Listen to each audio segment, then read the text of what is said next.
Here's a little murder mystery. One morning, police find the body of a murdered woman, her head bashed in by a clock. Its hands rest at 10 o'clock. Her broken watch shows the same time. A doctor arrives and estimates the time of death based on body temperature at between 9:45 and 10:15 the previous evening. Phone records show the woman made an emergency call at 9:57, but the line was then cut. So here's the question. What time was the woman killed? It's possible, of course, that one of these pieces of evidence is wrong. The phone company's records may be wrong. The clock may have been slow or fast or broken on another occasion. So it's very remotely possible that all the evidence is wrong. So what makes us confident that each piece of evidence is right? It's the fact that they all point to the same time. If each piece of evidence was wrong, then the times they point to would be all over the place. The fact that they all point to the same time is called consistency. Consistency is what turns an observation into evidence, and we all use it all the time to make deductions about what happened in the past. In the story of the Earth Made Easy, I showed 4 photographs and asked people to deduce which was the earthquake, the tornado, the hurricane, and the flood. I asked a lot of creationists to take the test, but they were either vague about their results or refused to tell me whether they got the right answer and how they derived it. I suppose an admission that we can work this out is an admission that we can work out what happened in the past. But it doesn't matter. I know they got the right answer, and we all know how they derived it. They looked for the same things any rational person looks for: consistency. If people living in this town told you this damage was caused by an earthquake, you wouldn't believe it. Why not? Because the limited extent of the damage is inconsistent with an earthquake, or a flood or a hurricane, come to that. But the single trail of destruction is consistent with the path of a tornado. And if we look closer, we'll discover that brick structures remain undamaged, also inconsistent with an earthquake, while lighter objects have been strewn all over the place. So it really doesn't matter what our eyewitnesses claim. Maybe they were mistaken, or maybe they were lying, or maybe they're delusional. Eyewitnesses often get things wrong, but the evidence doesn't lie. We're intelligent enough to work things out for ourselves. Throughout this series, which took us from the beginning of our universe to the human migration out of Africa, through all of this the evidence has been consistent. All of the millions of pieces of individual evidence that form the hundreds of theories in dozens of different scientific fields, each and all are consistent with a single time frame and with each other. So the argument creationists use to suggest how one piece of evidence might possibly be wrong can't override one unanswerable fact, that all the scientific evidence is consistent.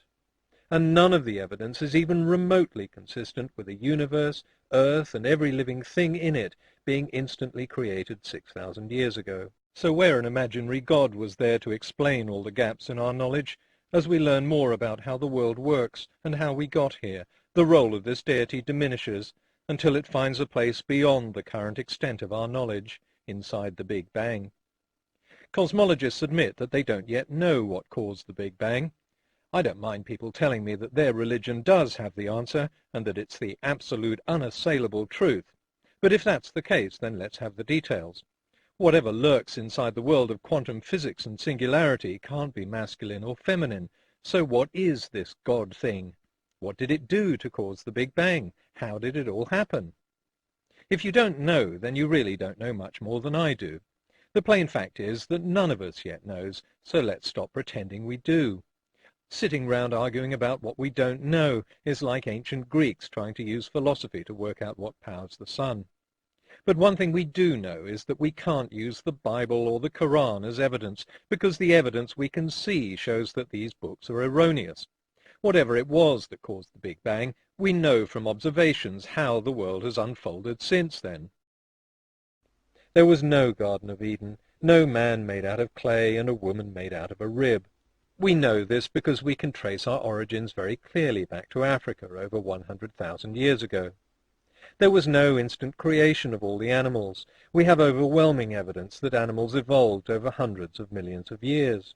There was no global flood. We've dug and drilled through miles of rock stretching back billions of years, and the evidence for a worldwide flood 4,000 years ago just is not there.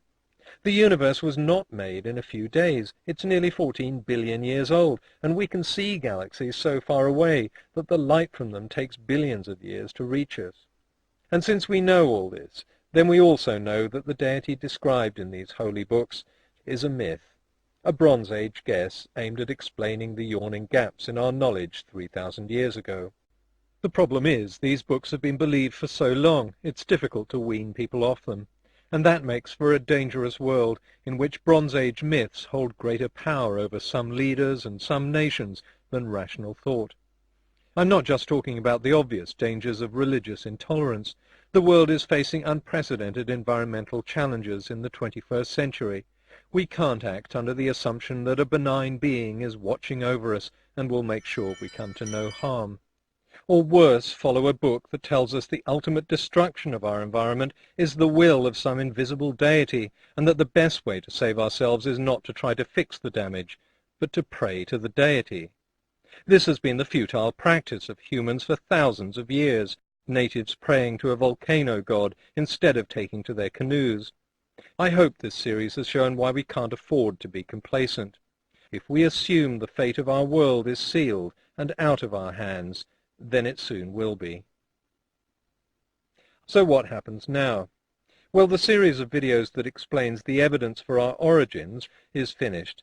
On this channel I'll continue to upload videos explaining scientific concepts, and the next one will be the Ice Age made easy.